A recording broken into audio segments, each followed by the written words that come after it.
Very warm welcome and good evening, ladies and gentlemen, and welcome to this Quadrant Chambers International Arbitration Review of the Year.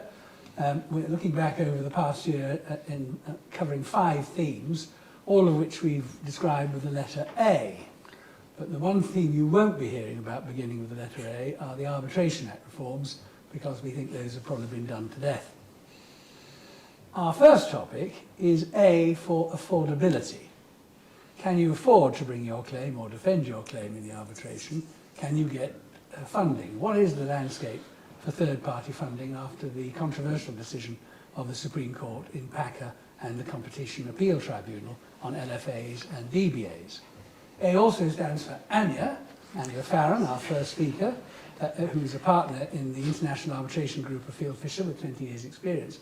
But she also has been on the other side of the fence because she worked for 2 years with a funder. So, Ania, over to you. Is PACCAR the bombshell that everyone says it is? Well, I was going to start by saying, Simon, that it was a great disappointment to me when you told me on our call last week that I couldn't cover A is for Ania as my main topic this evening. So, A for affordability. I mentioned that I had been allocated this topic to my boyfriend over dinner last night, and he laughed and said that it was paradoxical. I'm not entirely sure what he meant when he said affordability was not a word that he would naturally associate with me. I told him that I didn't regard myself as inherently unaffordable. In fact, I am and aspire to be largely self-funding, except in certain aspects, such as jewellery, for example. But I'm going to now move back to your question, Simon. Well, whatever else you're going to do, you set a very hard act for us all to follow. Ladies and gentlemen, that's the high point. You may have to read it out. Right, so let's move on to PACCAR and its impact on third-party funding. So I'm pretty sure everyone in this room has heard a lot about PACCAR already. So I'm going to just summarise the judgment in brief. So in this case, the point decided was that a third-party litigation funding agreement, which provided that a funder was entitled to a percentage of any damages recovered if the claim was successful, was a damage-based agreement or a DBA under the DBA regulations. So accordingly, a funding agreement would have to apply with the statutory requirements applicable to DBAs, and as a result, many, if not most, such agreements would be unenforceable, as generally funding agreements don't follow the restrictions set out in the regulations. Also, if you will allow me a brief summary of the background to this claim, the dispute arose in the context of trucks litigation that was proceeding before the Competition Appeal Tribunal in relation to a 2016 finding by the European Commission that 5 truck manufacturing groups had engaged in anti-competitive behaviour. 2 applications were made to CAT to bring on follow-on collective proceedings, and to obtain a collective proceeding order, the applicants had to show that they had adequate funding arrangements in place. And in order to do so, the applicants relied on the funding agreements to satisfy the condition. And those funding agreements provided that the funders would receive a share of any damages recovered. The truck manufacturers then contended that the funding arrangements were DBAs and did not comply with the regulations and were therefore unenforceable. The CAT and the Court of Appeal found against the truck manufacturers. The case was then appealed to the Supreme Court, and as already explained, the Supreme Court found that the funding agreements were DBAs and that the funding agreements in question were unenforceable. So, what are my thoughts on the impact of the PACCAR case? Because, of course, the findings extend beyond just the claims before the Competition Appeals Tribunal. So most funding agreements provide for funders to be paid in one of 2 ways. So the first is a percentage of the damages received, or the second way is as a multiple of the sum invested by the funder. So now post-PACCAR, we know that the percentage method definitely doesn't work anymore. We we believe that an agreement based on just multiples is presumably fine. And then there are remaining questions as to what happens to those agreements where there is an element of both. Can the DBA element be severed to leave the rest of the agreement still standing? Or if there is a DBA element, does that fundamentally change the nature of the entire agreement, rendering it enforceable? And as we all know, these issues are being decided by before the courts now, and I won't go into those in any detail. There has been a lot of focus on the impact of the PACCAR ruling and the surrounding chaos on the litigation funding industry, and some have predicted disaster.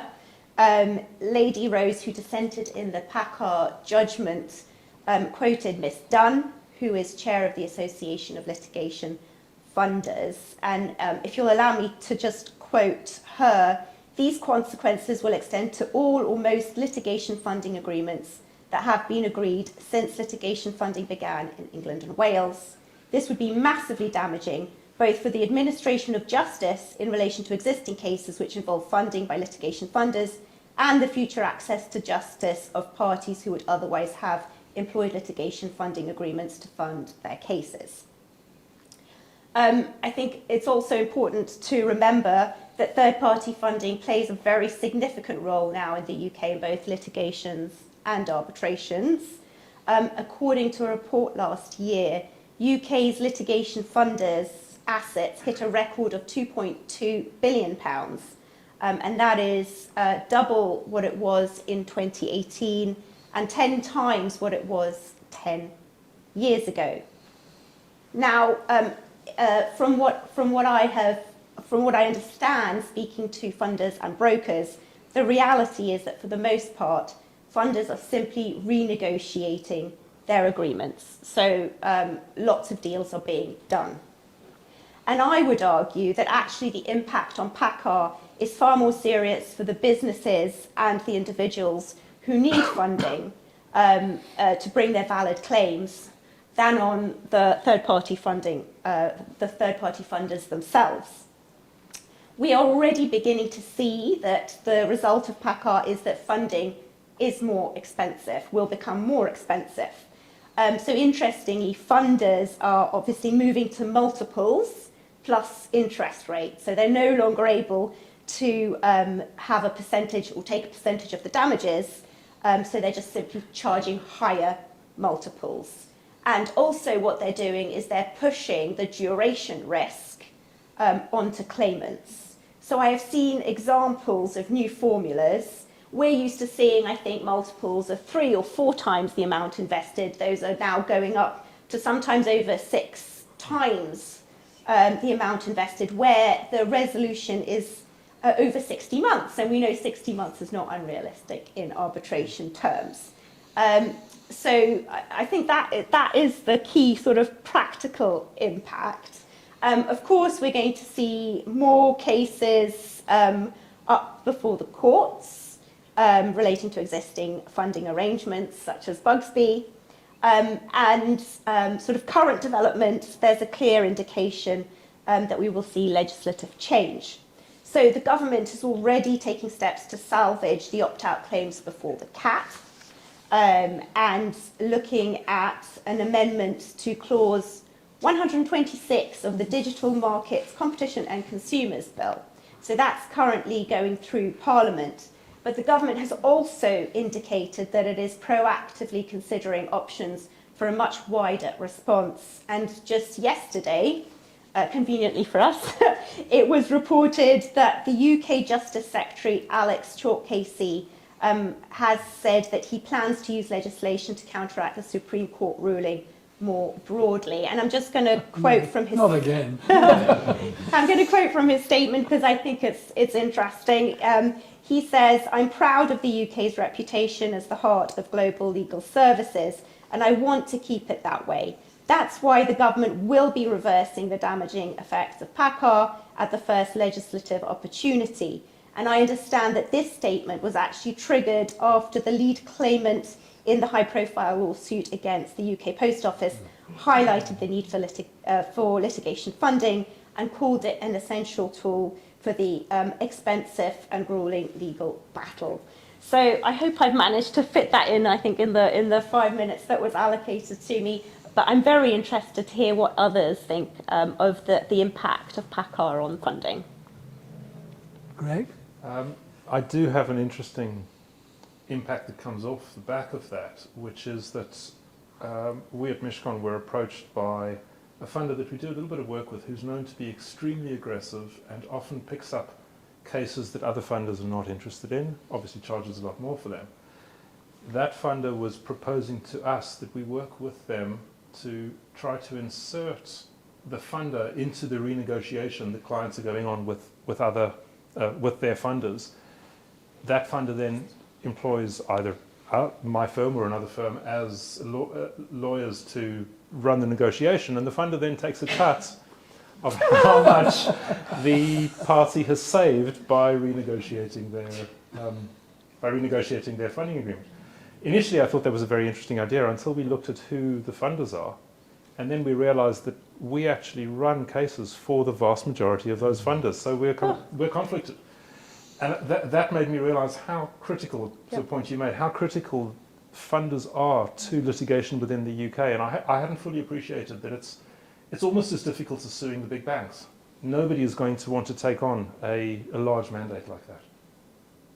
Gosh, isn't that interesting? Because if we'd been here 5-10 years ago, we would have been talking about whether funding is controversial at all, and now it's sort of all pervasive, as it were. Yeah. And for a funder to say, I want you to sue, I don't know, Harbour or Burford or any of the big guys, I don't think there's any law firm that's going to do that, because you're putting your own funding sources at risk, and it's a very interesting perspective on that. Yeah. Okay, well, thank you very much indeed, Ania. The next A is for Antisuit. You've got your affordability sorted out. You've managed to pay the ridiculous sums your funder is wanting post PACCAR, and you now have your intended respondent, suing in some court jurisdiction, either here or abroad.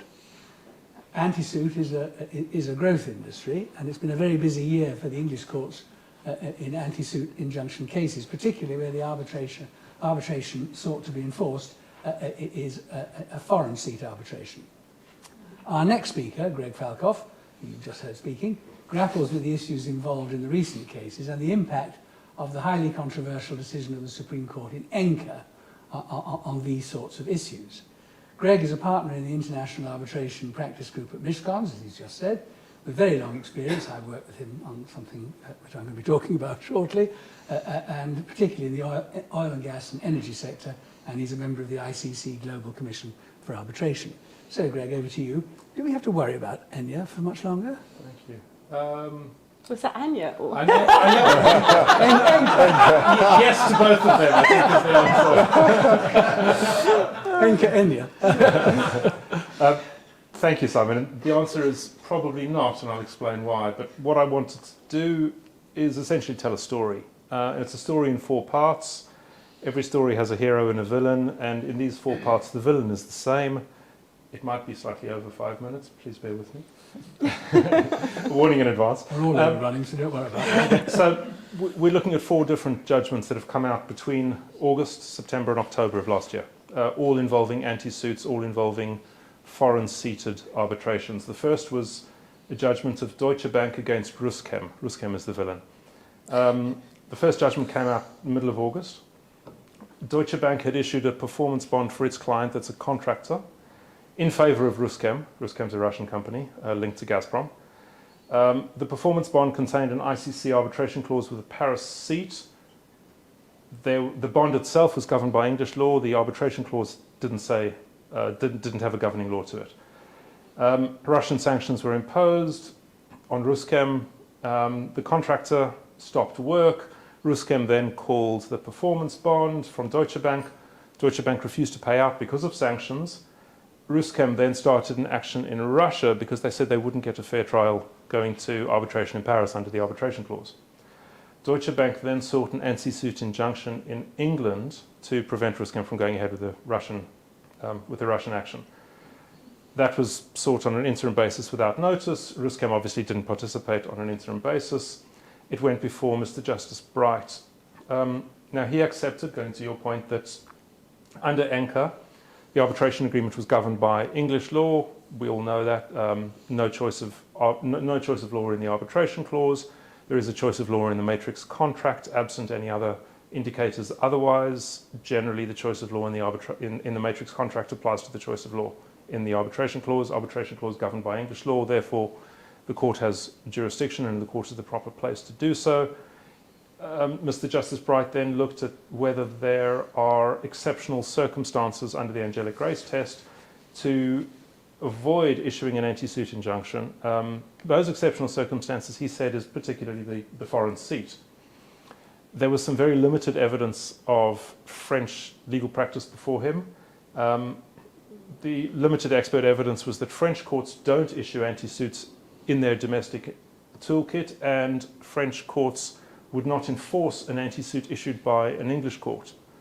So Mr. Justice Bright concluded that granting an application in that situation would be conflicting and inconsistent with the practice of French courts, and also he should give due deference to the parties' intentions who presumably chose France and chose Paris, knowing that anti-suits weren't available.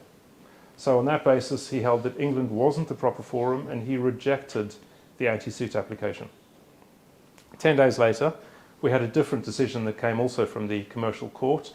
Same villain, Ruscam, a different bank, Commerzbank, and it's not clear, but it seems to me it's precisely the same wording of the performance bond, which presumably Ruscam was obtaining performance bonds from a number of different banks, and they were all triggered around about the same time. But this decision came out 10 days later. Again, a without notice application. Ruscam wasn't involved. Exactly the same issue. Contractor stopped work. Ruscam called the bond. Commerzbank wouldn't pay. Ruscam went to Russia. Commerzbank came to England. This went before Mr. Justice Bryan. He had the benefit of Mr. Justice Bright's decision that came out 10 days earlier. But what Mr. Justice Bryan also had was additional information about what actually happens in France regarding anti-suit injunctions. The expert evidence before him was that although it's right that a French court won't issue an anti-suit injunction, there's no philosophical objection regarding anti-suit injunctions in France, and a French court would actually be quite happy to support an anti-suit injunction because that is in support of arbitration, and we obviously all know that French courts are very supportive of arbitration. So on the back of that, Mr. Justice Bryan said there's no exceptional criteria to avoid issuing an anti-suit. It wouldn't be in conflict with the law of the seat. No clash, no conflict, and no reason to restrain, so he issued the anti-suit 10 days later. Then we have the third story, again, same villain, Ruscam. A judgment came out 22nd of September, which is 3 weeks later. Again, same facts. This time, Unicredit Bank issued the performance bond. Ruscam sanctioned, called the bond because the contractor wasn't performing. Unicredit refused to pay. Ruscam went to Russia. Unicredit came to England. There was an interim anti-suit issued by Mr. Justice Robin Knowles. We don't have that judgment. That wasn't public. But what's important for this story is that that interim anti-suit then went on to be determined at a final trial. And at that final trial, Ruscam did appear for the first time. And that's the point that I wanted to focus on, which makes it quite interesting. That came before Sir Nigel Tier. It was a very brief judgment, only 9 pages. He did say that he wants to get it out very quickly. Ruscam was participating. We had the same issue. Unicredit once again relied on the 2 previous decisions to say the court had jurisdiction because the arbitration agreement because the arbitration clause is governed by English law, see ENCA. But this time Ruscam appeared in the proceedings, and Ruscam said, no, the arbitration clause isn't governed by English law, it's governed by French law, because the French courts, at the choice of the seat, would say that French law governs the arbitration clause. So Tier looked at that, looked at ENCA, went a little bit further into the judgment in ENCA, essentially which says, as we know, where the law of the arbitration clause isn't specified, there's a general inference that the law of the main contract will govern, which is what the first 2 decisions decided. ENCA also says that the party's mere choice of a seat of itself isn't enough to displace the presumption. But what ENCA does say is that the inference that the matrix contract law governs can be displaced if the law of the seat provides that a choice of that seat means that the arbitration clause is governed by the law of the seat. So if the Paris seat, the French court, says that French law will govern because it's a choice of French seat, then ANCA can displace that English law governs. On that basis, Nigel Tier found that English law was not the proper law of the arbitration agreement. Therefore, the English court had no jurisdiction. So there was no basis for an antisuit. The fourth of these stories is the first one that I mentioned, Mr. Justice Bright, who'd rejected it. That went to an appeal. The bank, Commerzbank, Deutsche Bank, appealed his rejection. That appeal, the trial for the appeal was heard on the 7th of September, which was before Nigel Tier's judgment had been issued. But the judgment from the appeal court came out afterwards. And there, what I found really interesting was that the question of whether or not English law governs the arbitration clause, that wasn't addressed. The only issue that was addressed in the appeal was a little bit more information about French courts. The appeal court agreed that French courts do support an antisuit, so they then reversed Mr. Justice Bright's decision and said that an antisuit won't be incompatible with the French court, so the antisuit was issued. So ultimately, where we left is with a situation where we have three decisions. Antisuits are granted where the other party doesn't appear. So the courts default to English law being the law of the arbitration agreement. In the only decision where the opposing party did appear, they managed to convince the court that English law didn't govern the arbitration clause, and the court had no jurisdiction. And I found that a really interesting issue. And I have to say, I think I agree with Nigel Tier on that, and perhaps don't agree with the Court of Appeal. And I know it's quite controversial. I shouldn't be saying that publicly, but I do think... No, on the contrary, you should be making yourself controversial. I do think that had the Russian villain, the Russian party, appeared before the Court of Appeal, the Court of Appeal probably would have reached a very different conclusion. So that's my first point, that it's contradictory. Second issue goes to your initial point, is this going to maintain with ANCA? And that raises a point of these proposed changes to the Arbitration Act.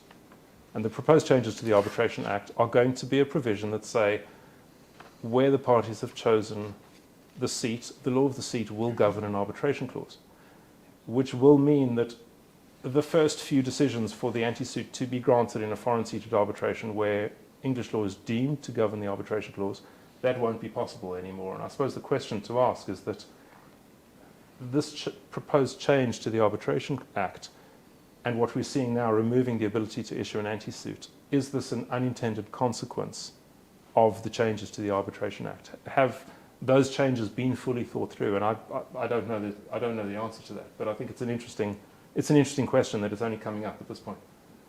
I'm sure Sarah Green would say they'd all been thought through, but I think the mischief, wasn't it, of the changes proposed in the arbitration bill, because the ENCA test is so unpopular. Exactly.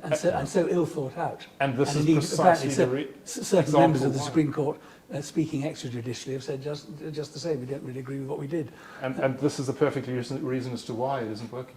Yeah. And it goes to a bigger point of international arbitration can only work if it's harmonized across jurisdictions. Yeah. Where's the fun in that? But the solution would be, under the arbitration bill when it becomes law, for the parties to agree that explicitly that although the seat will be in Paris, English law should govern the arbitration clause. That's still, if there's explicit agreement, then that will still be the governing law, and then you can have your antisuit. But how many corporate parties will actually give it that level of thought in advance is another matter. Even more fundamental than that, how many contracts are simply taken off the shelf, names changed, a couple of commercial terms changed and signed without lawyers even being involved? And I think this will continue for a long time, these sorts of issues, until the ENCA lacuna is sorted out. Okay, well, the third speaker is me. And I'm going to speak about a topic which similarly raises lack of uniformity and lack of harmony, and those are the principles of res judicata And my third A is for arguability, i.e. your ability to argue a point without being met with a defence of res judicata, and also the arguability of the point you want to raise, or which you've had awarded in your favour, the arguability of that point against a third party to bind the third party.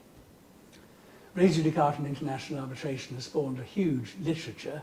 I want to concentrate on two themes which have come up recently in the cases.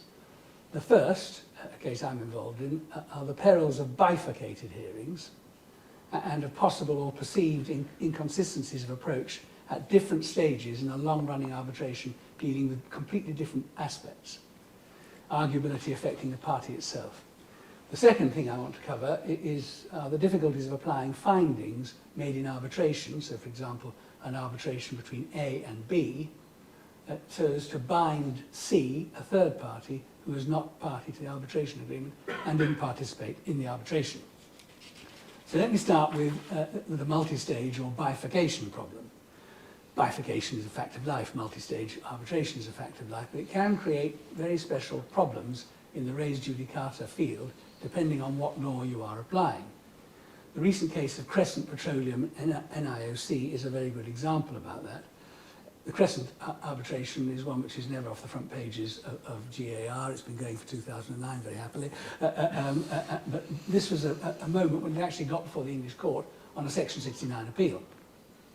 The facts in a nutshell are these. There's a dispute between Crescent and NIOC under a long-term gas sale and purchase contract.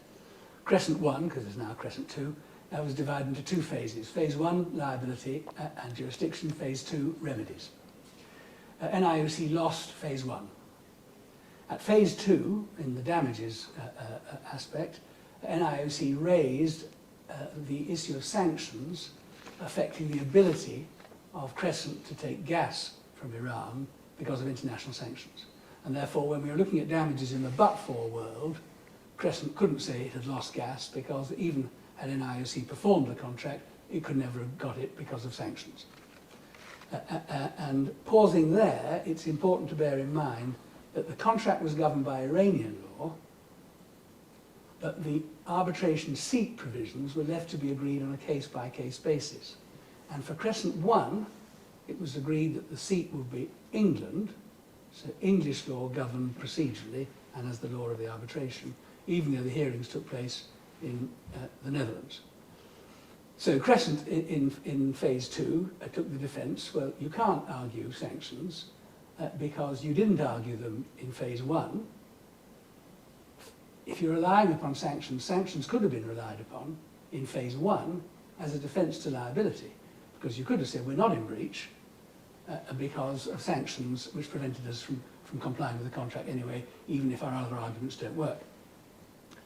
And therefore NIOC was shut out from running sanctions even on a damages basis because it didn't take it at the liability stage. Now that raises some quite interesting questions. The tribunal, and the tribunals are like a revolving door because it kept changing, tribunal members being expelled one after the other, but it finally ended up on the roulette wheel with Lord Phillips as ex-president of the Supreme Court, Sir Jeremy Cook, ex-commercial court judge, and the Honourable Murray Gleeson, ex-Supreme Court Justice of Australia.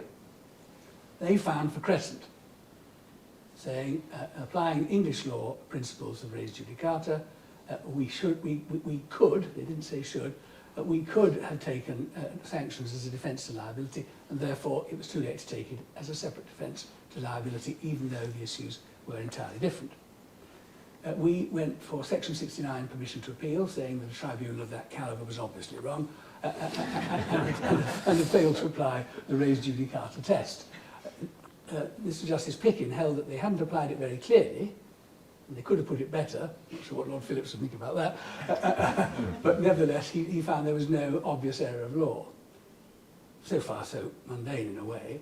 But what was very interesting was what he said about bifurcated hearings and what he thought the test was for not being able to run something at a later stage. Now, it's important to bear in mind this, some of this may be overture, but it doesn't look overture the way he's expressed it. And he took an approach which is rather wider than Henderson and Henderson, and let me tell you what he did. We argued that bifurcated hearings, especially bifurcated hearings taking place at years apart, when no one was even thinking about remedies at the liability stage, meant that you can't have all the balls in the air throughout, and it's open to a party to choose what defences it runs on liability, but it's also open to a party to choose what defences it runs on quantum. And the judge said this: reliance on the fact the reference was bifurcated so as to mean that liability and quantum are dealt with separately is a point of no real significance. I say this because I do not consider that having a split trial should permit a party, and that's a split trial, so there's a judicial feeling here rather than an arbitration feeling, should permit a party to advance cases which, if not strictly speaking inconsistent with each other, and that I think is really quite important, are nonetheless cases which place the tribunal, whether arbitrators or a court, in a difficult position. And he tested it this way. The point may be tested by asking whether, had both liability and remedies been addressed at one hearing, it is realistic to suppose that the tribunal in the present case would have been content to allow NIOC to advance its sanctions case only in relation to quantum of damage and causation, and not also by way of a defence to liability. It is somewhat unlikely that this would have been permitted. And that is a slightly strange concept, I think, that a tribunal could say, well, I'm sorry, I'm choosing not to run sanctions for this, I'm going to run it for that. Oh, no, you can't do that. Which brings us on to a further talk, Claire's talk, about the interesting decision in Nigeria and PDID about arbitral activism. And so he ended up by saying, so it follows that I accept this is not a case of NIOC seeking at the quantum stage to challenge the findings at the liability stage in an inconsistent way by saying it wasn't liable or putting forward a sidewind defence to liability. Rather, it was inviting the tribunal to reach decisions on separate issues of liability and remedies respectively, which, if not strictly inconsistent, I thought res judicata had to be about inconsistency, nonetheless sit most unhappily with each other. So we've got the most unhappy test. Is it sort of... or is it sort of... so that's where that's left. And I mean, it's important to bear in mind that this is the application of English law principles of res judicata, which have raised different questions in different jurisdictions. But that's what I wanted to say about the bifurcated hearing thing. And I think I've already seen this being cited once. I thought, oh, well, you could and should have taken that. It makes it all very difficult now. Rather than saying, well, that's absolutely inconsistent with what you're doing. And it is a collateral challenge on what they have already found. That was the test. This has taken a rather different test. The third party problem is a different one. But again, it has arisen in English law and common law principles in cases I'll mention. So you've got your award. How far do its effects go against the third party? How far, given the fact that arbitration is intensely party and party based, parties to the arbitration agreement, how far, given that nature, should its effects go wider than the actual parties to the arbitration?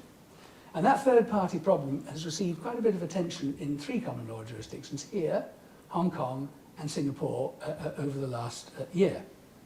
In England, the issues were very starkly raised in PJ, SC and Mintz, decided by Mr. Justice Foxton. The facts are complicated, but in essence, the banks were sued by various dodgy claimants. Sorry, not sued, had arbitration proceedings brought against them in LCI arbitration. I'm going to call them the LCI claimants. They were dodgy because the arbitrators found they were dodgy. And the banks took various defences, fraud, corruption, etc., upheld in the award. The banks then decided to sue various collateral parties around the LCIA claimants and went for summary judgment. The other defendants, in court proceedings, raised various defences.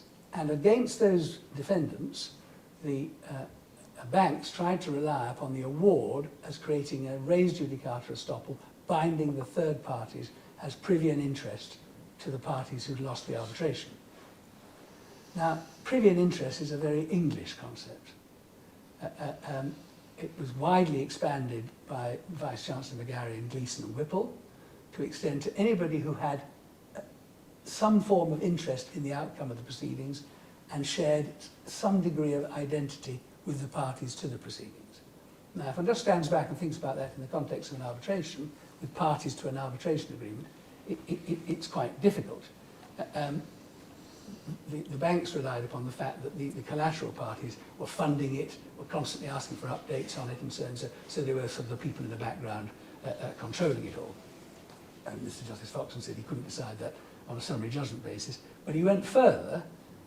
The argument was run by the collateral parties that in international arbitration, or arbitration generally, particularly international arbitration, the Gleeson principle and privies and interest has absolutely no application as a matter of principle. You cannot have arbitration between A and B where the only parties to the arbitration are A and B. You cannot have it producing an effect, however close they may be, on a non-party to the arbitration. And a lot of reliance was placed upon the very strict wording of the Arbitration Act, Section 58 and Section 82, which is very, very specific in identifying party. Mr. Justice Foxton, with a typically elegant analysis, disagreed with that for two reasons, and it really is quite sophisticated. First reason, you have to analyse the situation by reference to a difference between what he described as the transmitting tribunal and the receiving tribunal. Sounds like radio says. The transmitting tribunal is the tribunal to which the two parties have referred the dispute under the arbitration agreement and decides that issue. That's the contractual source of the jurisdiction to make the award. The receiving tribunal is the tribunal here, the English court, that has the award in its hands and has to decide whether, as a matter of English law, what effect it gives it and how wide the effects it gives it. And he said it's a complete non sequitur to say that just because the transmitting tribunal is a party affair, the receiving tribunal does not need to be. And therefore he held that as a matter of principle, the Gleeson and Whipple principle can, in theory, apply to an arbitration award. And that created quite a shock, I think. However, the sting may not be quite as bad as it looks, because he went on to say, nevertheless, the English court will, of course, want to pay great heed to the fact that the arbitration is a party and party matter, and therefore Gleeson and Whipple will be a powerful consideration because it goes against the party and party nature of arbitration. And so he said that would only come up in very rare cases, and to persuade the court to apply Gleeson, I wonder why he went through the analysis, would be an extremely challenging task in any case. So you get to the end of reading the 5 pages and you think, okay, thanks very much. So I think the bottom line is that Gleeson and Whipple is going to be very rare and very difficult to do, but it is theoretically possible. In what circumstances might it be? Well, that wasn't analysed. Yeah. Well, it wouldn't be, but which is why, in a way, you didn't really need the analysis, because it would have been easier to say no, and there are very good reasons for saying no. Yeah. And indeed, in his reasons for saying why Gleeson and Whipple should be very rarely applied, he gives very good reasons, because they make huge difficulties. But I think the interesting thing about res judicata and those two problems I've given is what you both have been saying about lack of harmony. Because if you take a different law of the seat, very different results will instantly apply. Take, for example, the bifurcation problem. Crescent 2 has been agreed to have a Swiss seat, not an English seat. So although it's still Iranian law, it's now a Swiss seat arbitration. Res judicata under Swiss law is very different. It's confined to the dispositif. None of the reasons can be looked at. It's only what is recorded as, and the tribunal orders. That is what binds, nothing else does. In English law, everything binds. The things you didn't argue under Henderson and Henderson, the things you did argue and lost, even though they don't make it to the dispositif. And then you've got French law, which takes a middle course, which says, well, l'autorité de la chose jugée, yes, that what's in the dispositif, yes, the express findings and reasons, but if you didn't take a point, there's no Henderson estoppel. And similarly for the third party's position, most civil law jurisdictions say the award only binds third parties. And the French law is that, I think I've got the article down here, show off, article Article 1351 of the Code Civil, I was hoping someone would prompt me with that, was that the res judicata only operates if the claim is between the same parties and brought by them acting in the same capacity. So, pick your seat carefully, and then of course you've got your anchor. It is anchor, isn't it? Anchor problems. So that's what I want to say about A for arguability. Can I ask a question? So from what you've said, does that mean this is really just an issue for English law or common law, and it's not a problem if you've got a civil law seat? I think it depends on what the civil law seat is. I think it's definitely a problem if you've got a common law seat, and the two other cases, I didn't have time to mention, the Hong Kong case of Fortune Pharmacal and the Singapore case of Cachet Holdings, grapple with precisely the same issues and precisely the same sort of way. Okay. But, I mean, if you take the facts of Crescent and NIOC, I think the result would be the same if it's Hong Kong or Singapore. It would be different if it was in France, because the arbitrators, they're not interested in arguments you could have taken or could and should have taken. They're only interested in the arguments you did take. So there's no l'autorité de la chose jugée for that. And in Switzerland, you'd be laughing because you could say, sorry, it's not in the dispositif, I can run anything I like all over again. So I think it really does depend, and it demonstrates the need to pick very carefully your seat. I have a practical example of that. Right. Clients had entered into a contract that had a Jordanian seat, and under arbitration law in Jordan, your lead counsel has to be Jordanian registered lawyer in order to give validity to the award. A dispute came up, arbitration started, ICC. Both parties then decided we don't want to deal with the risk of a Jordanian seat, so we need to move the seat. Parties agreed to move it to the DIFC. An award was ultimately issued. My client's favour didn't resolve everything. We then started a second arbitration against the same party about a year later. Again, we wanted to move, because under the same arbitration clause, Jordanian, we wanted to move the seat. And our decision as to where we would move the seat a second time was informed precisely by to what extent do we want to use res judicata in the first award, or to what extent do we want to avoid it? If we rely on it, we go for an English seat. If we avoid it, we go for a Swiss seat. Yeah. Yeah, I mean, anybody who wants to avoid the bifurcation problem, I mean, the most extreme jurisdiction where res judicata is given the shortest, the most circumscribed application, is pick Swiss seat, because you don't have to worry about, oh, we didn't take that point, or should we have done, what are the other points we may need to hypothetically take at the moment, just to box themselves off in case someone says afterwards, 10 or 11 years later, they could and should. Yeah. Okay, well, that's A for arguability. The next A is A for arbitrability. I think, how are we doing for time? I think we're all right. A for arbitrability, and the borderline areas between disputes properly for the court and those properly for arbitration. Came up very interestingly in the context of consumer contracts, and whether arbitration clauses sort of foisted on a consumer can bind the consumer or should bind the consumer, in the case of Solomon and Nifty Gateway, which was decided by the Court of Appeal. It's a fantastically difficult case to follow, but our guide through that case and other issues is going to be James Turner KC, a member of Quadrant Chambers and a very busy and well-known arbitration practitioner and arbitrator. James, can you make Solomon sound simple? Well, fortunately, my answer to that question is that Soleimani was decided in 2022, and this is the review of 2023. So and with one bound, he is free. Exactly. But in all honesty, my slot is not really the A of arbitrability, because although arbitrability features in one of the cases I'm going to mention, what is really at issue in the four cases that I'm going to deal with is the B of boundaries or borders, being the boundaries but B's next year. Boundaries or borders of, yes indeed, of arbitration. In four cases last year, we saw the courts grappling with the boundaries of arbitration in the distinct but related settings of Section 9 applications for a stay of judicial proceedings and in enforcement under Section 101 of the 96 Act. Judgment in the two stay cases was handed down on the same day by the Supreme Court and the Privy Council, and the same judge, Lord Hodge, was the author of both. And the key point that emerges from them is the proper approach to applications for stay under Section 9 or its equivalent in the Cayman Islands, which was the Privy Council case, or indeed its equivalent in other countries, because Lord Judge cited judgments from Hong Kong, Singapore, and Australia in both his judgments. The overarching position is that the court, considering a Section 9 application, has to adopt a two-stage process.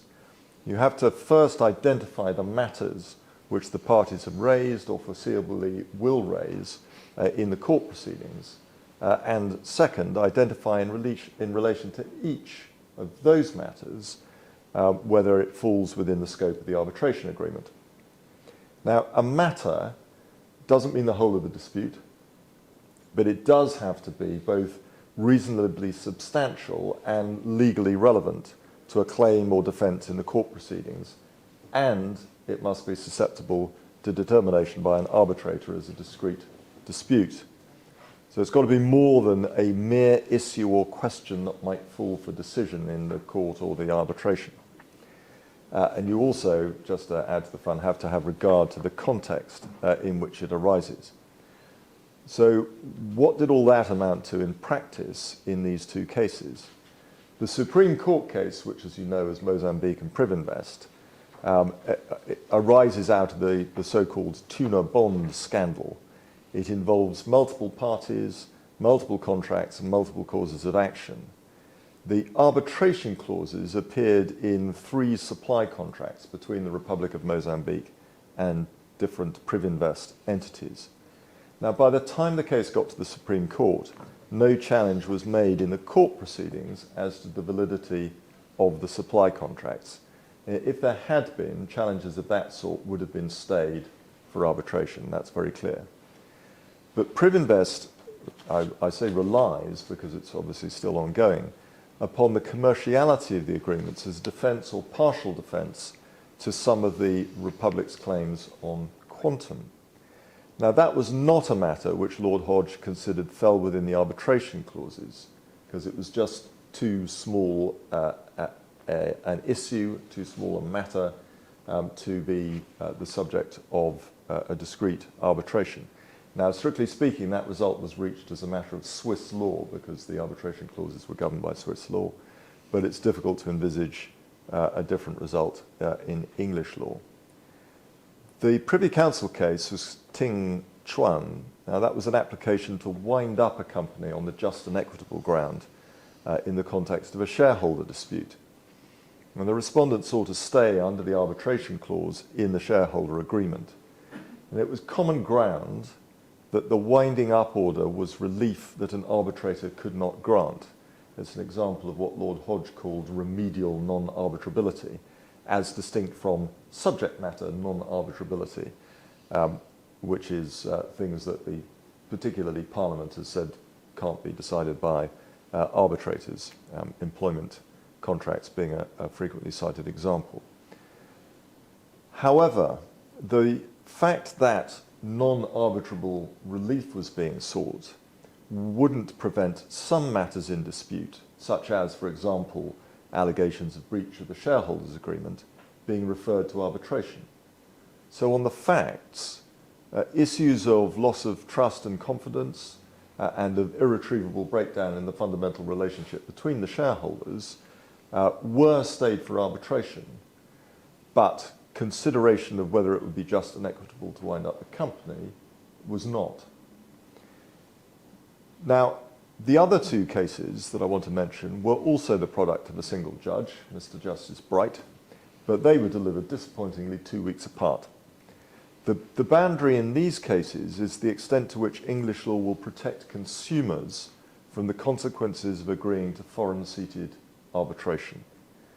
Both cases concern arbitration claims to enforce awards under Section 101 and an invocation of the public policy exception in Section 103. In both cases, the respondent invoked the Consumer Rights Act 2015 and the protection that act gives to consumers in relation to unfair contract terms. The judge accepted that the CRA does include public policy objectives which are capable of falling within Section 103. In the first case, which was Paywood and Chechekyan, enforcement of the award was refused. The contract in question had a close connection with the UK, essentially because Paywood was selling into the UK.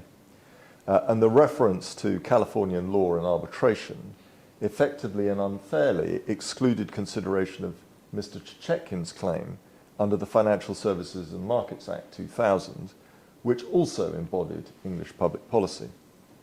So no enforcement there. In the other case, Eternity Sky and Zhang, enforcement was allowed. That was a claim under a personal guarantee governed by Hong Kong law in respect of a Hong Kong corporate transaction that had no connection with the UK other than Mrs. Zhang's residence here. That connection was not on the facts a close connection, which is what the Consumer Rights Act requires. And there was, in any event, nothing unfair about any of the contract terms, and English public policy wasn't offended. Now, that case is currently listed for appeal in May, so watch this space. What all these judgments have in common is their detail and the care exhibited by the judges in their consideration of the exact natures of the claims, the issues, the evidence, and the arguments. These boundaries of arbitration are policed with real precision. 5 minutes. We won't be ashamed, thank you very much. But the close connection test, Yeah. I mean, that seems to be easier to satisfy. The Hong Kong case was just a guarantee, but it seems to be easier to satisfy when you've got internet providers who are deliberately targeting not just the UK, but have a specific target of the UK as a market. That came up in Solomon and Nifty, 2022. I don't really need to mention it, but it was very interesting how the trial went through that in some detail. Yeah. Whereas if they were targeting, say, Germany and France, but a consumer decided to get online when he was on holiday and click it either or click it in England, then that close connection wouldn't have been made out. Well, it might not be. I mean, the close connection has to be of the transaction with the jurisdiction. Yeah. And you can have more than one close connection.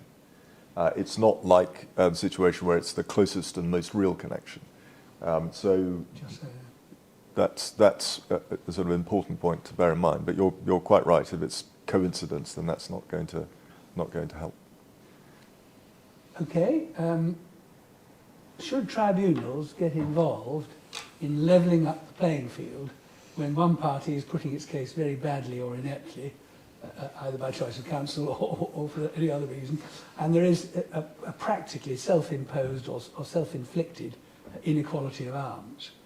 Interestingly, Mr. Justice Picken, in the case I referred to, mentioned the tribunal would have to get in and correct that. No, you can't run that point without running it at both stages. But we come then to our last A, or double A actually, arbitral activism, and the very controversial decision, I think, under Section 68 in Nigerian PDID. And our last speaker is Claire Stockford, who we were lucky enough to recruit here at Quadrant after a very long and distinguished career at Evershed's Sutherland International Arbitration Department. And she's going to analyse some of the issues thrown up by Nigerian PDID. But I have one question for you, which I'm going to ask now. Gosh, I haven't started yet. No. How do you think the tribunal, including Lord Hoffman, felt when they read Mr. Justice Knowles' judgment? I imagine there were some choice words expressed. Can I come back on that specific point at a later time? Oh, please, please. Well, I think, Sorry, now you can get started. I think we've already seen that this case is likely to generate a lot of discussion, and frankly, in a year in which there were no shortage of candidates for inclusion in tonight's review, P&ID in Nigeria is really a standout case. Huge sums at stake, eminent arbitrators offended, probably, corruption and some choice comments from the judge in the judgment. So I expect most in the room will have some familiarity with the case, but as we've had Christmas between the judgment being issued and tonight's seminar, and your heads have probably been full of mince pies and merriment, I'll give a quick recap. So the dispute relates to an agreement signed 14 years ago entitled the Gas Supply and Processing Agreement, the GSA. The parties were the federal government of Nigeria and a BVI registered company, PNID. The documentation for this deal consisted of a 20-page agreement plus a schedule of works, giving a 20-year duration for the deal. Now, the genesis of the agreement is really very laudable, and bear that in mind for where it ended up. There was a shortage of electricity in Nigeria, but plentiful gas from oil operations. But that gas was being flared. That was causing pollution, and it wasn't doing any good for the people of Nigeria. So the laudable aim of the GSA was that Nigeria would supply this wet gas, instead of flaring it, to the gas processing facilities that would be built by PNID. They would then transfer the processed gas back to Nigeria for electricity generation. Now, it was common ground in the arbitration that Nigeria did not supply any gas and PNID did not build any gas processing facilities. And 3 years into this 20-year agreement, PNID commenced arbitration under the GSA. A very eminent tribunal was appointed, 2 senior English judges and Nigeria's former Attorney General. So it was Sir Anthony Evans and Lord Hoffman were the English judges, and Chief Bayo Ojo was the Nigerian appointee. So the tribunal found, in short, that Nigeria had committed a repudiatory breach of the GSA and it was liable in damages. The final awarded the sum of $6.6 billion US dollars to PNID, plus interest at 7%. By the time of the judgment that came out 3 months ago, that sum had risen to an astonishing $11 billion. So perhaps even more astonishing is some of the conduct in the arbitration proceedings that has come to light in the judgment. Now, time will not allow me to cover all of it. It's a 140-page judgment and it's very wide-ranging, but I'm going to pick out a few choice points. There were a number of unusual features in the case. 2 of the lawyers involved on the PNID side stood to benefit from what was referred to as life-changing sums of money if PNID was successful. £850 million to one, and up to £3 billion to the other. Never happens to us. Well, indeed. They weren't very affordable. They were not, Ania. They were not. Another point that the judge made a lot of was that PNID obtained and retained a number of Nigeria's internal legal documents, some of which were privileged.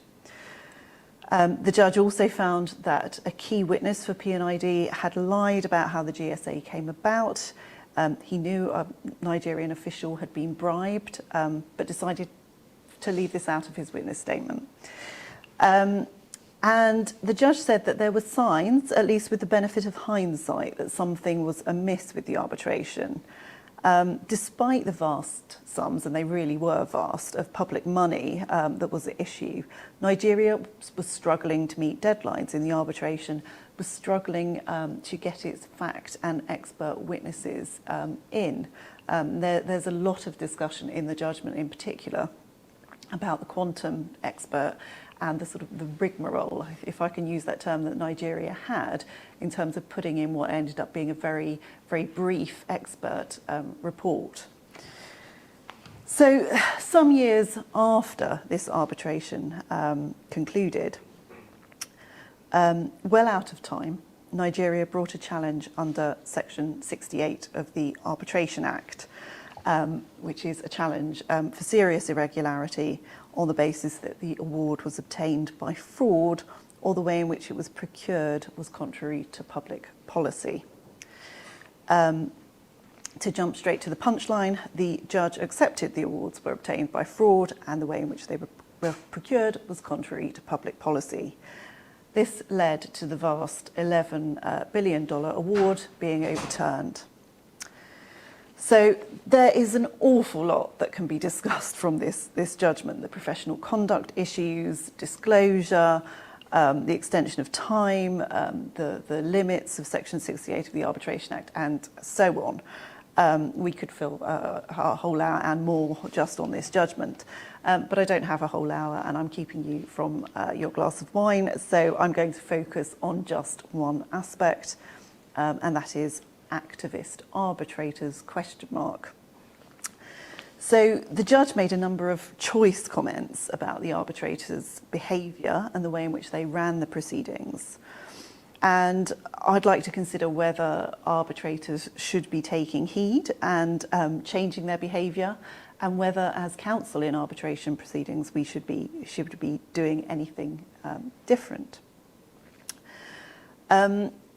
Reading the judgment, between the lines, it seems a little bit that the judge seemed to see the courts as a route to save parties from the horrors of arbitration, noting it's important that Section 68 has been available to maintain the rule of law. I'm sure as arbitration practitioners, we all have some views on that, and I'd be very interested to hear them at the end. The judge also went on to describe the arbitration as a shell that got nowhere near the truth, and damns the tribunal with faint praise by saying it did what it did with what it had. He goes on to say he hopes the case will provoke debate and reflection amongst the arbitration community and amongst state users of arbitration. I think it's fair to say that it has. The judge was very careful not to directly criticise the eminent panel, but he makes clear that he was not impressed that they did not question what was being presented to them. So I've kept that run through of the case deliberately brief, because it is a case that most of us will have read about. Reams and reams have been published on it, not least by some people in this room. But what I'd like to do is sort of prompt a debate and hear from my fellow panellists and those of you out there. Should arbitrators be taking more of an interventionist approach? I'm going to drift into a war story here. One of the arbitrations I was involved in, it was a very large investor-state arbitration where we had common law counsel on one side, civil law counsel on the other, and when it came to cross-examination of our witness, or one of our witnesses, the cross-examination that witness faced was quite gentle by common law standards. It was quite an inquisitorial approach with lots of open questions. One of the very eminent arbitrators in that case took exception to that and started examining the witness himself and asking really, really difficult and quite abrupt questions. Now he got a nudge from the chair and he reined it in. But following P&ID, is that what arbitrators should be doing if there is a perceived inequality of arms or even inequality of approach? I don't know if anyone wants to...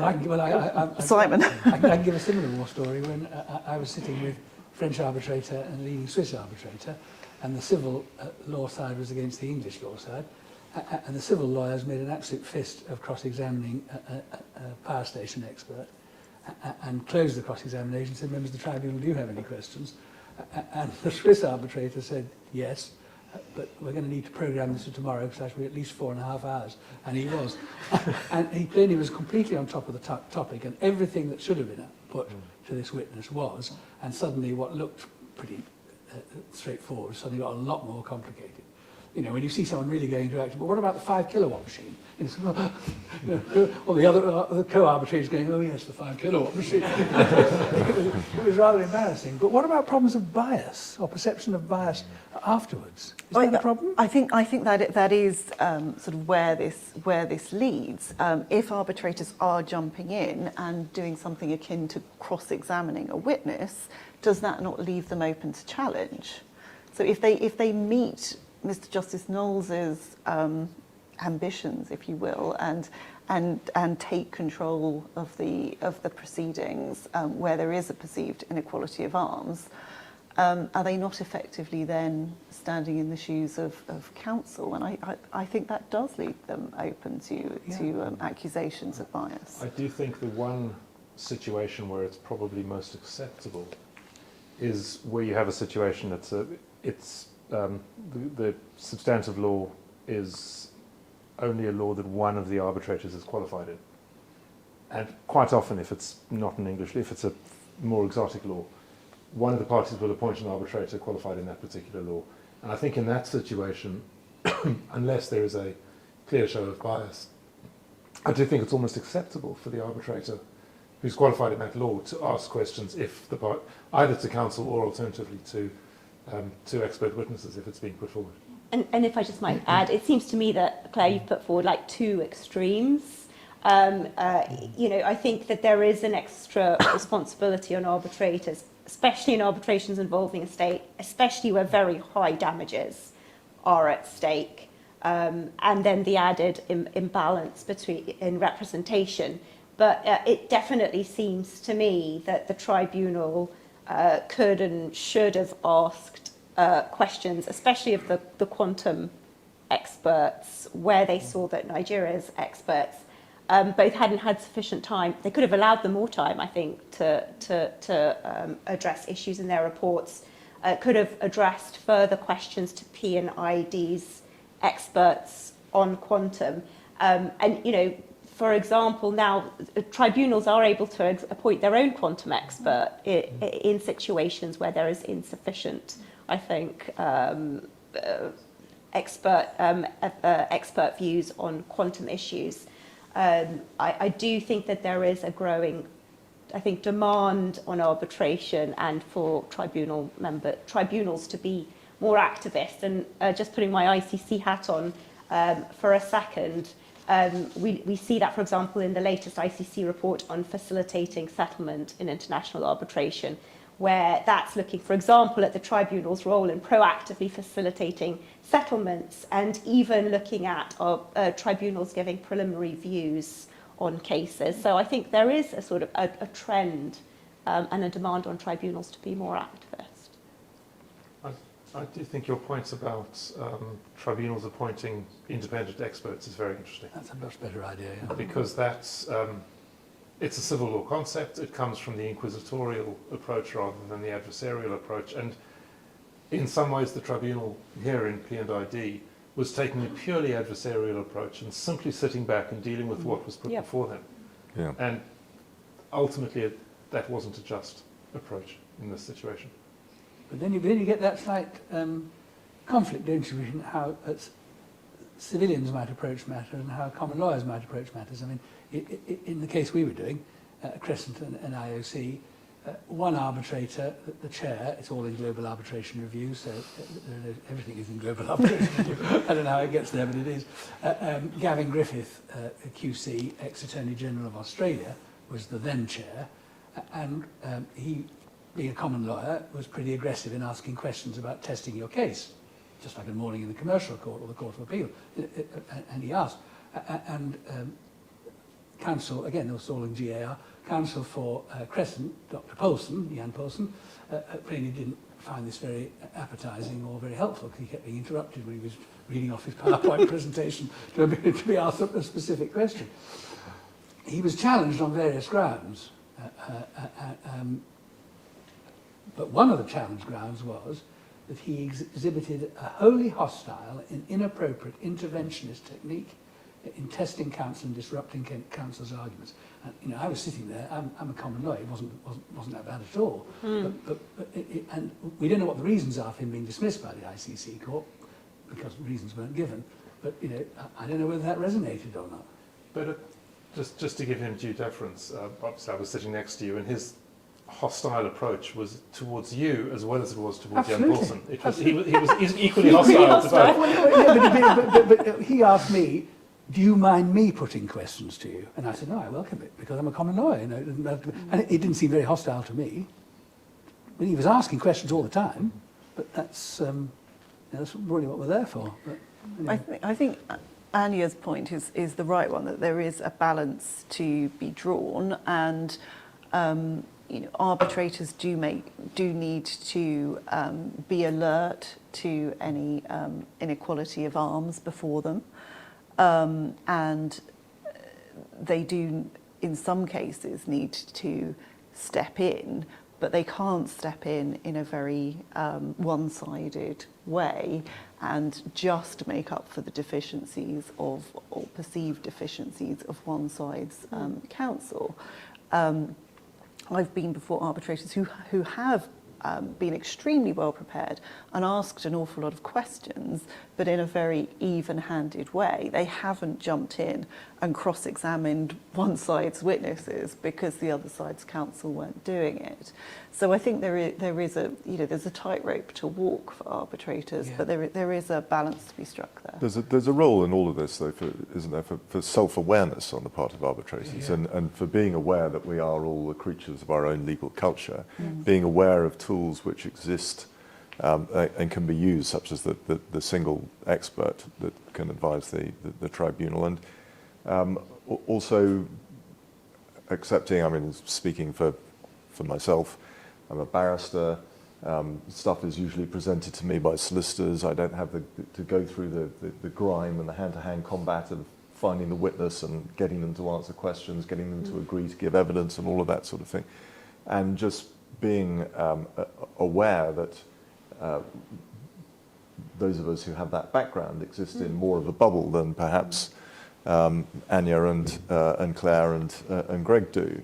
And being more willing, in consequence, to contemplate something which is not the completely familiar, well, I'm just going to sit back, let it all be handed to me, and I shall rule on whatever I'm given. A for awareness. A for awareness. A for awareness, absolutely. I like Yes, I mean, I think it's if you haven't read the Nigeria and PD doesn't, you should, because it's actually quite gripping stuff, whether you agree with it or not. But the tightrope the tribunal had was quite difficult. I think they did ask counsel, surely you're going to say something slightly more than that. No, thank you. Do you want another opportunity to do this? No, thanks. What do you do? Well, you've got to. It's difficult. It is a difficult balance, and I think arbitrators need to be aware that sometimes counsel will have a very valid reason for not running a particular argument or not taking a particular line in cross-examination. The case does not exist in a vacuum. No case does. There's other pressures that may be working in the background. I mean, I worked on one case where we advised the client that they should make something of a particular meeting. They were wholly unwilling to refer to the fact that the meeting ever took place because a very prominent political individual was in that meeting and it risked dragging them into the case. So they took a deliberate strategic decision to make no reference to that, even though it might well have been helpful to their case. So arbitrators who are very interventionist, I think, risk sort of blundering in and sort of really upsetting the apple cart in the way that counsel and the clients have decided they want the case to be run. Right, two more A's. A for answers, and we're here to answer any questions you have. And then after A for answers, A for alcohol, which is outside. Yes. Oh, sorry, could you just wait for the mic? Thank you very much indeed. Thank you. Does it work? Not sure. Thank you very much. Fascinating event. Really like it. Just a couple of minor observations, and maybe it will prompt the debate.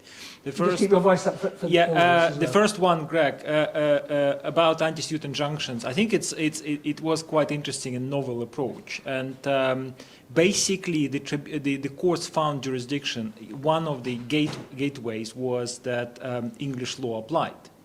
So the unintended consequence, which I hear now from not only Russian parties, but parties from that part of the world, they say we would never ever subject a contract to English law again. So we'll find another. So we are basically creating a situation by these judgments where English law would not be a law of choice. So that's kind of another interesting. Are you passing on the message that that unintended consequence is going to be addressed through the amendments to the Arbitration Act, and then they can continue to use English law afterwards? Yes. When I heard that, actually, when I heard that comment at the ICC conference in December, I didn't think about this. But now, kind of, what can be said back is if the amendments kind of adopted, then it's not going to be an issue any longer. But you know, at the moment, the perception is that it's dangerous to have English law governed contract. So kind of number one. I mean, let me. Second, PNID. I think the funniest feature was in the second hearing about the remedy as to whether it should be remitted to the tribunal or not. And one of the arguments which Mark Howard ran was that Lord Hoffman is 90, Sir Anthony Evans is 90, and they may not be able to deal with the case of that complexity, to which I really loved the answer, and the answer was, well, they're about the age, they may consider running for the US presidency. Yes. Yeah, but I think, you know, what was, you know, in that case, the interesting feature is, I think Lord Hoffman asked about the Michael Quinn witness statement. Obviously, he died, and now we know that he lied in his witness statement. He asked Nigeria, okay, what part of this witness statement you question, and we will kind of we will see whether we can find any corroborative evidence and so on. And they've mentioned two paragraphs which the tribunal completely disregarded in the end. But these were not the parts which basically then were found to be a complete lie. And the same was true about you know, the other issues, basically when they were saying, you know, do you have anything to add? And you know, what do you do in this situation? You run the arguments for the other side. That would be very, very difficult. So I think in a way Nigeria was rewarded for all its delays and, you know, unacceptable behavior in the arbitration in some way. Yes, and I think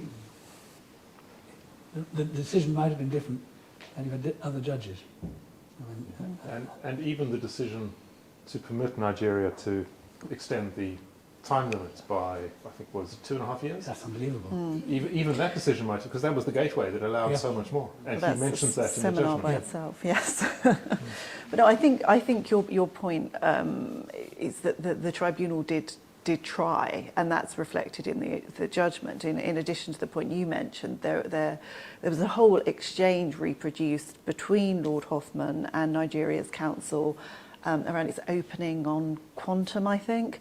And Lord Hoffman kept sort of trying to get to the root of the argument that Nigeria was actually making, and the response always seemed to be a reference to Hadley and Baxendale, and Lord Hoffman couldn't seem to move Nigeria's counsel on to you know, an argument that was actually putting its case. So who was responsible for the arbitration being a shell which didn't get anywhere near the facts?